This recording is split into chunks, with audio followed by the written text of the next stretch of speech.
嗱，其實翡翠手鐲咧真係冇你哋想象中咁貴嘅啫。嗱，呢度咧就係我生活咗半世嘅地方啦，2代人嘅源頭加工翡翠工廠。嗱，身邊嘅朋友都成日咁樣問我嘅，點解咁傻啊？咁大年紀啦，仲要出嚟拍視頻？嗱，我只能夠講咧，我熱愛翡翠呢個行業嘅。嗱，我已經喺平洲成30年啦，一半人生都已經係深耕翡翠噶啦。嗱，而家呢個行業咧已經太過魚龍混雜啦，唔少手鐲已經莫名其妙咁炒到天價緊。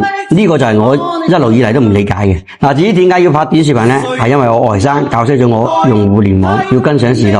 亦都係同時俾你哋睇清楚。嗱，喺我呢度咧冇所謂嘅市場中介茶水費嗰啲嗱嗱雜雜啲嘢嘅。嗱，咁我老夫子喺呢度咧源頭工廠嗰度，喺我呢度出嘅貨咧全部都係源頭批發價嘅，1、2千蚊嘅手鐲咧我只收取10%，即係100-200嘅加工費就得噶啦，夠晚餐食就得噶啦。嗱，好似呢批喺我工場呢度啱開嘅料，俾大家睇一睇。嗱，呢個手鐲咧點樣從一個毛坯到成品嘅加工過程。